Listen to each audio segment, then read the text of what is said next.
এসেছে। এই ভারতের বুকে অনেক কষ্ট করে মসজিদগুলো তৈরি করা হয়েছে। এই ভারতের বুকে অনেক কষ্ট করে মাদ্রাসা হয়েছে। এই ভারতের বুকে অনেক কষ্ট করে কবরস্থান ঈদগাহ খানকা হয়েছে। কখনো গভর্নমেন্টের টাকায় সরকারি টাকাতে আমরা ধর্ম করিনি, মসজিদ বানাইনি, মাদ্রাসা বানাইনি, কবরস্থান বানাইনি। আজকে যেমন আমরা দেখছি ওই গভর্নমেন্ট এক ধর্মস্থান তৈরি করছে, তো এই গভর্নমেন্ট আরেক ধর্মস্থান করছে, একটা কম্পিটিশন চলছে। আমার তোমার ট্যাক্সের টাকায় তারা তাদের ধর্মীয় ফুটানি দেখতে যাচ্ছে। তারপরেও তার বিরুদ্ধে আমরা বলতে চাইছি না, কিন্তু আজকে আমার মসজিদ, আমার মাদ্রাসা, আমার কবরস্থান, আমার খানকা, আমার ঈদগাহ, আমার নবীর উম্মতদের মাথার ঘামকে পায়ে ফেলে চাষ করা মেহনতের পয়সা 100-200 করে দানেতে মুটেগিরি করে পয়সা, লেবারি করে পয়সা এই মসজিদগুলো তৈরি হয়েছে। আজকে এই মসজিদকে মিটিয়ে দিতে চাইবে এ ভারতের মুসলমান। তুমি আমি যদি জানের মায়া করি, তুমি আমি যদি এর সংগ্রাম রুখার জন্য না করি, মনে রেখে দিও আল্লাহর আযাব থেকে তুমি আমি বাঁচতে পারবো না। এটা আল্লাহর পক্ষ থেকে পরীক্ষা শুরু হয়েছে। কেন্দ্রের জালিম সরকার যে প্রকাশ্য মসজিদ মাদ্রাসার দুশমনি করেছে সেটাকে আমরা চিনতে পেরেছি, কিন্তু আমার রাজ্যের বিশ্বাসঘাতক এই বেঈমান বিশ্বাসঘাতক সরকার যে বলেছিল আমি থাকতে কিছু হতে দেবো না, সে আজকে বিশ্বাসঘাতকতা করে আমার মসজিদ মাদ্রাসাকে আজকে ধ্বংসের মুখে ঠেলে ফেলেছে। এ মুসলিম জাতি, এ আমার কওমের ছেলেরা, এই অন্যায়কারীদের বিরুদ্ধে তোমাকে আমাকে রুখে দাঁড়াতে হবে। এটা ইমানি দায়িত্ব আমার আছে বলা তোমাকে। তোমাদের ইমানি দায়িত্ব আছে না নাই? আওয়াজে বলো আছে না নাই? তুমি মনে করছো আমার চাকরি হবে, আমার গাড়ি হবে, আমার বাড়ি হবে? ওপেন বলে যাচ্ছি, একদিকে মসজিদের দুশমন রয়েছে আর একদিকে মসজিদের পক্ষে মামলাকারী মসজিদকে বাঁচাবার জন্য রয়েছে।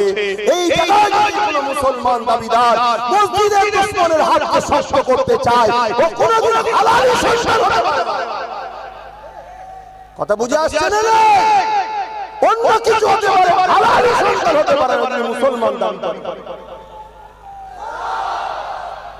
ওপেন বলে যাচ্ছি, আমার আগে গাড়ি নেই, পিছনেও গাড়ি নেই, আমার সাথে সেরকম বডিগার্ডও কেউ নেই। ওপেন তারপরও বলে যাচ্ছি, একদিকে মসজিদের দুশমনরা, মাদ্রাসার দুশমনরা, কবরস্থানের দুশমনরা, খানকার দুশমনরা, যেটা ইসলামের পেছন, তারা একদিকে দাঁড়িয়ে আছে প্রকাশ্য হোক, আর আমার রাজ্যের বিশ্বাসঘাতকের মতো হোক একদিকে দাঁড়িয়ে আছে, আর একদিকে দাঁড়িয়ে আছে যারা মসজিদকে বাঁচাবার জন্য সুপ্রিম কোর্টে মামলা পর্যন্ত করেছে, এখনো চলছে, একদিকে দাঁড়িয়ে আছে। তুমি মুসলমানের বেটা, তুমি মুসলমানের আওলাদ, একজন মুসলিম ধর্মের প্রচারক হিসেবে তোমাকে জানতে চাইছি, এই দিনের মধ্যে তুমি যদি মুসলিম দাবি করো, মাদ্রাসা মসজিদকে মিটানোকারীদের পক্ষে তুমি সাথ দাও, জেনে রেখে দিও, তুমি মুসলিম ঘরে জড়িয়ে দিতে পারো, তোমার বিলাসটা কোনোদিন হালালি করবে, এটা তোমার প্রমাণ দিচ্ছে। এত বড় সাহস হয় কি করে? এরা ক্ষমতার জোরে আজকে কি করছে দেখেছে। আর মুসলিম এলাকাগুলোই অর্থ দিয়ে, পয়সা দিয়ে কিছু গুন্ডা তৈরি করে রেখেছে। ওই গুন্ডাগুলো এই ইসলাম বিদ্বেষীদের হয়ে কাজ করছে। শুনছেন তো নাকি? কোথায় মুসলমানের বাড়ি গেঁজা রেখে দিচ্ছে, কোথায় মুসলমানকে মিথ্যা কেস দিচ্ছে, কোথায় মুসলমানকে পিটছে, কোথায় মুসলমানকে মারছে। কেন? ওদের উপর থেকে এই ইসলাম বিদ্বেষী বিশ্বাসঘাতক প্রকাশ্য দুশমন যারা, তারা কি করছে? এদের উপর থেকে অর্থ দিচ্ছে, সহযোগিতা করছে, সমস্ত কিছু দিচ্ছে, আর বলছে তুই যদি ফেসে যাস চিন্তার কোনো কারণ নেই। কেন? আমার হাতে পুলিশের ক্ষমতা, একটা ফোন করবো তোকে ছেড়ে দেবো। মুসলমানকে মার, মুসলমানকে জুলুম কর, মুসলমানকে এ কর, মুসলমান যেন ক্ষমতা দখল করতে না পারে। যদি ক্ষমতা দখল করে ফেলে তাহলে মসজিদ ভাঙতে গেলে আমাদেরকে সাইজ করবে। তাহলে বলো, এই জায়গায় দাঁড়িয়ে থেকে মসজিদ মাদ্রাসা বাঁচানোর দায়িত্ব আমাদের আছে না? আরে আমি একজন ধর্মগুরু তো ইসলামের, তা আমি যদি মসজিদ বাঁচাবার কথা না বলি, মাদ্রাসা বাঁচাবার না কথা বলি, তাহলে আমি কিসের ধর্মগুরু? কত শুনছেন না শুনেন? আমি তো কোন রাজনীতির সভাতে আসিনি যে মানুষের শিক্ষা রুজি রুটি কারবারে কথা বলবো, ওটাও বলা দরকার, মানবতার ক্ষেত্রে বলতে পারি, কিন্তু আমার এসেছি ধর্ম মাহফিলে। তাহলে আজকে আমার ধর্মকে কেন্দ্র সরকার প্রকাশ্য রাজ ক্ষমতা দিয়ে মিটাতে চাইছে না চাই না, আর আজকে রাজ শাসক যাকে মুসলমানরা বিশ্বাস করে সাথ দিল, এই বিশ্বাসঘাতক এই গাদ্দারও সেই কেন্দ্র সরকারের সাথ দিয়েছে না দেয় না? আওয়াজ দিয়ে বলুন, দিয়েছে না দেয় না? তাহলে আব্বাস সিদ্দিকী এ কথা বললে দেখা যাবে আবার একদল মৌলী সাহেব আমার বিরুদ্ধে বলেছে। কেন? আমাকে সমাজের কাছে ছোট করতে হবে। তাহলে ওই মৌলী সাহেব এদের ভাড়াটিয়া হ্যাঁ কিনা? এক কথা মাথায় ঢুকছে? এখন তোমাদের সামনে বিরাট বড় পরীক্ষা শুরু হয়ে গেছে। তোমাদের সামনে বিরাট বড় পরীক্ষা। একদিকে প্রকাশ্য দুশমন, যদিও বা প্রকাশ্য দুশমনের সঙ্গে লড়াই করার জন্য একটা ছদ্মবেশী মুনাফিকের সাথ দিচ্ছিল, সেও আজকে ঘুমটা তুলে দেখিয়ে দিয়েছে আমি কত বড় শয়তান। দেখ, শুনছেন তো নাকি? সেও সাথ দিয়েছে। এবার কি করবে?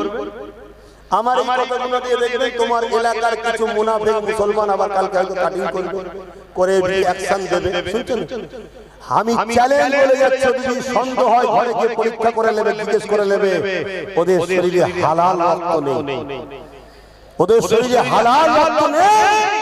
কেন হালাল রক্ত কখনো মসজিদের বিরুদ্ধে যেতে পারে না।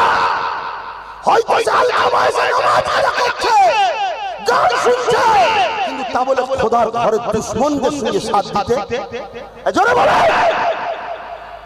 কত কষ্ট করে এই মসজিদগুলো তৈরি করা হয়েছে, কত কষ্ট করে লোকের কাছে বাবা 100 টাকা দে, বাবা 5 টাকা দে, কে 10 টাকা দিয়েছে, কে 20 টাকা দিয়েছে, হাজার হাজার বছর ধরে তিল করে এগুলোকে তৈরি করা হয়েছে। আজকে সেগুলোকে মিটিয়ে দিবার প্ল্যান চলছে, আর আমাদের কোনো হুঁশ নাই। আমাদের শুধু প্ল্যান চলছে একে কি করে ঠেকাতে হবে, ওকে কি করে বাঁচাতে হবে, ওকে কি করে এই করতে হবে। এই যে উম্মতে মুহাম্মাদি পেরেশান, মনে রেখে দিও, তোমাকে যদি আল্লাহ তোমার উপরে আযাব পাঠায়, তুমি সেই আযাব থেকে কি করে বাঁচবে? কথা বলো। অতএব তুমি আল্লাহর পক্ষে তার প্রমাণ তোমাকে দিতে হবে। শুনছেন তো নাকি? আল্লাহর পক্ষে তোমাকে সেই প্রমাণ দিতে হবে। আমার কথা আপনাদের অসুবিধা হচ্ছে? অনেকে বলে যে আমার কথাই নাকি অনেকের অসুবিধা হয় আমার কথায়, এবং কারো নাকি ক্ষতিও হয়ে যাচ্ছে আমার কথা। শুনছেন তো নাকি? অনেকে বলে যে ওর কথাতে ওর ক্ষতি হয়ে যাচ্ছে। আরে আমি প্রকাশ্য বলে যাচ্ছি, যদি ইসলামের জন্য ওকে কুরবানি করতেও রাজি আছি, কিন্তু ইসলামকে কুরবানি হতে রাজি না। ইসলামের জন্য যদি আমাকেও কুরবানি হতে হয়, আমি কুরবানি হাত তুলে সাক্ষী দিচ্ছি আল্লাহ রাজি আছি, কিন্তু ইসলামের কুরবানি হতে দেওয়া যাবে না। কেন? অনেক কষ্টের বিনিময়ে সমাজের নারীর অধিকার পেয়েছে, এই সমাজে মানুষ ইনসাফ পেয়েছে, এই সমাজের মানুষ ইনসানিয়াত পেয়েছে, এই সমাজের মানুষ মহান স্রষ্টাকে পেয়েছে। অনেক কষ্টের বিনিময়ে এই সমাজে ইসলাম প্রতিষ্ঠিত হয়েছে। আজকে সেই ইসলামকে কেউ মিটিয়ে দিতে চাইবে, আর আমরা তাদের বিরোধী না করে তাদের হয়ে গুণ গাইব, তাদের ঝান্ডা ধরেই ঘুরবো, তাদের হয়ে লড়াই করব। তাদের বিরোধী কেউ করলে তার বিরুদ্ধে আমরা বলবো তুমি মুসলিম ঘরে জন্ম নিতে পারো, তুমি হালালি নয়। মনে রেখে দিও, কোরআন তার প্রমাণ দিচ্ছে। শুনছেন তো নাকি? আল্লাহ নবীর বিরুদ্ধে খালিদ বিন মুগীরা, নাম কি? খালিদ বিন মুগীরা আমার নবীকে খুব কষ্ট দিত। শুনছেন তো নাকি? আমার নবীকে খুব আঘাত দিত, নবীকে ছোট বড় কথা, কোরআনের কথা প্রমাণ দিয়েছে, খুব ছোট বড় কথা বলতো। আমার নবী বড় দুঃখ পেতেন। আমার আল্লাহ একদিন আমার নবীকে যে ওহী পাঠালেন, পাঠিয়ে বলছেন, হাবিব, খালিদ বিন মুগীরার কথাতে আপনি কষ্ট পেয়েছেন। খালিদ বিন মুগীরা 10টা বৈশিষ্ট্য আমার আল্লাহ বলেছে, 10টা বৈশিষ্ট্য, তার মধ্যে সর্বশেষ বৈশিষ্ট্য আমার আল্লাহ বলছেন, হাবিব, খালিদ বিন মুগীরা নুতফায়ে হারাম, অবৈধ সন্তান। শুনছেন তো নাকি? কে বলেছে? জোরে বলে, কে বলছে? আরো জোরে বলে, কে?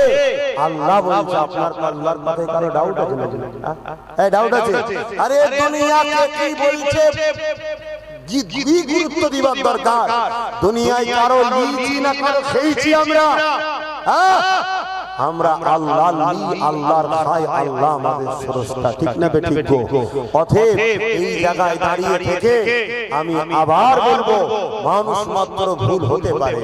আমায় বিশ্বাস করেছিলে, এনাকে বিশ্বাস করেছিলে, ওনাকে বিশ্বাস করেছিলে, আলাদা বিষয়। দুনিয়াদারির স্বার্থে কারোর সঙ্গে ব্যবসা করেছো, চলো জায়েজ তো, হিন্দু হোক, আদিবাসী হোক, সাঁওতাল হোক, বাগদি হোক, যেই হোক, মানুষ মানুষের সঙ্গে মিশবে। এই ইসলামে নিষেধ আছে নাকি?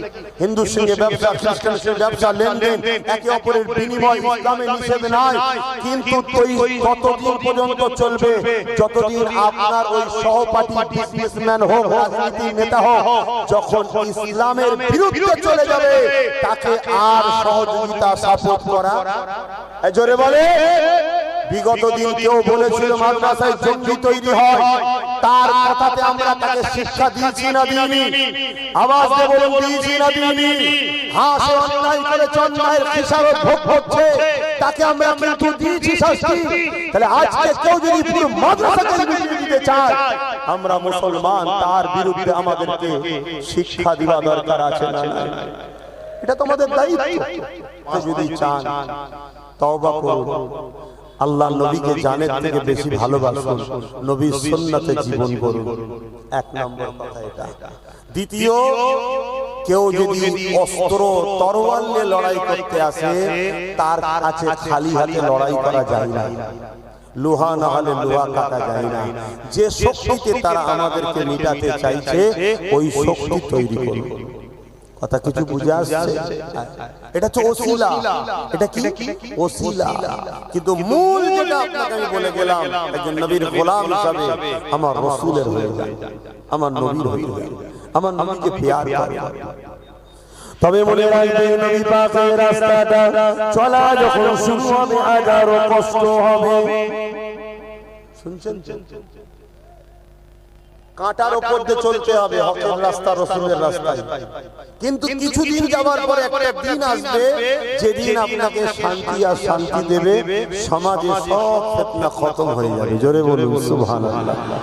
যেমন ভাঙড়ের মানুষ, আমি আপনাদেরকে এই মঞ্চ থেকে আজকে বলে যাচ্ছি, আর একটা লড়াই যদি আপনারা কামিয়াবি হতে পারেন, সব শয়তান ঠান্ডা হয়ে যাবে, আর আপনাদেরকে দ্বিতীয়বার লড়াই করতে হবে না। জায়গা পরিষ্কার। এটা কিন্তু বিরাট বড় লড়াই আপনাদের হবে। যে লড়াইটা এত বড় লড়াই, একদিকে ইসলাম বিদ্বেষী প্রকাশ্য জালিম সন্ত্রাসগুলো, আর একদিকে মুনাফিক মুসলমান আলেম উলামা সুরাতে একদল মানুষ তোমাদের বিরুদ্ধে থাকবে। এমন দিন আসবে তোমাদেরকে শেষ করার জন্য নতুন নতুন মুসলিম সেজে দরদি ছোট ছোট লোক চলে আসবে, নতুন নতুন দল চলে আসবে তোমাদের কাছে, তোমাদেরকে শেষ করার জন্য। বাবেরা, নওজওয়ানেরা, তরুণেরা, এ নবী পাকের প্রেমিকেরা, আসে যদি কথা বলছিলাম, আমার নবী পাকের হয়ে যায়, আমার নবী পাককে প্যার করে, তবে নবী পাকের রাস্তা যখন আপনি চলবেন, ওই চলাটা কাঁটার উপর দিয়ে শুরু হবে। কিন্তু কিছুদিন যাবার পর আল্লাহ পাক যখন পরীক্ষা নিয়ে নেবে আপনাকে আল্লাহ সাহায্য তারপরে শুরু করবে। দুনিয়ার কোনো শক্তি আর আপনাকে মিটাতে পারবে না। আল্লাহ আপনাকে কামিয়াবি তখন দিয়ে দেবে, যেমন সাহাবা হুজুরকে আল্লাহ পাক পরীক্ষা নিয়েছে। আল্লাহ নবী সাহাবা হুজুরদের উপরে আল্লাহ পাক কেমন ভাবে পরীক্ষা নিয়েছে, আর সাহাবা হুজুরদের নবীর উপরে আল্লাহর উপরে কত প্রেম ছিল দেখে। এমন সময় নবী আমার বলে দিলেন, কে আছো বাবা? ইসলামের দুশমনেরা গোপনে গোপনে যারা সংগঠিত হচ্ছে আমাদের উপরে হামলা করবে বলে। এ ভাঙড়ের মানুষ, এ আমার বাংলার মুসলমান, ভারতের মুসলমান, শুনে রেখে দাও, শুনে রেখে দাও, আজ তোমাদের পিছনে ভেতরে ভেতরে বহু পরিকল্পনা চলছে, তোমাদেরকে মিটিয়ে দেওয়ার জন্য হাজারো ষড়যন্ত্র চলছে। এ নওজওয়ানেরা আল্লাহ নবী সাহাবাদেরকে বললে, কে আছো বাবা? মাল দাও, মাল দাও বাবা। সাহাবা হুজুরদের যা যা ছিল আল্লাহ নবীর কদমে এসে দিতে লেগেছে। ওই সময়তে একটা মহিলা চলে এলো আল্লাহ নবীর দরবারে এসে মন দিয়ে শুনে কোলে একটা বাচ্চাকে নিয়ে নবী দরবারে এসেছে। আল্লাহ নবীকে সালাম দিলে, নবী পাক সালামের জবাবটা দিয়ে দিলে ওই মহিলাকে আল্লাহ নবী বলতে লাগলেন, মা কিছু বললেন নাকি? ওই মহিলা বলতে লাগলো, ইয়া রাসূলুল্লাহ হাবিবাল্লাহ, আপনি নাকি ঘোষণা দিয়েছেন ইসলামের দুশমনেরা গোপনে গোপনে সংশোধিত হচ্ছে, আপনাদের উপর ইসলামের উপরে আঘাত করবে। ইয়া রাসূলুল্লাহ হাবিবাল্লাহ, এর জন্য যারা ইসলামের পক্ষে শরীক হবে, সহযোগিতা করবে, আল্লাহ পাক তাদেরকে জমিন আসমানের মতো বড় বড় জান্নাত দেবে। আরো জোরে বলুন সুবহান। আল্লাহ নবী বলেন, হ্যাঁ মা, খবর পেয়েছি জালিম ইসলাম বিদ্বেষীরা তারা সব সৈন্য একটা করছে, বিভিন্ন গোত্র কাফেলা থেকে লোক জড়ো করছে, মদিনার উপরে ইসলামের উপরে আঘাত করবে বলে। তাই আমি সাহাবাদের ঘোষণা করেছি, আল্লাহ জানিয়েছেন যারা এই লড়াইয়ে ইসলামের পক্ষে শরীক হবে, আল্লাহ তাদেরকে জমিন আসমানের মতো বড় বড় জান্নাত দেবে। জোরে বলুন সুবহানাল্লাহ। শুনছেন তো সবাই? মন দিয়ে শুনুন। তাই হুজুর আমি এসেছি আপনার কাছে। আল্লাহ নবী বললেন, মা আপনি তো জানেন লড়াইয়ের ময়দানে মহিলাদের শরীক হওয়া যায় না।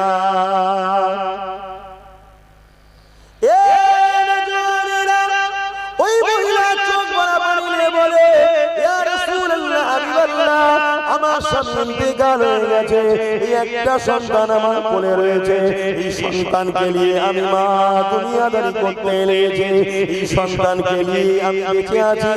এই যুবক তুমি আমি কি করলাম একবার ভাবে, সামান্য লড়াই করে যদি হাঁপিয়ে যাও তাহলে কি করে আখিরাত কামিয়াবি হবে? এ বড় পরীক্ষার জায়গা দুনিয়া, এখানে তোমাকে পিছিয়ে গেলে হবে না, এখানে তোমাকে হাঁপালে চলবে না, এখানে তোমাকে কোন জালিমের রক্ত চক্ষুকে দেখে ঘাবড়ালে হবে না।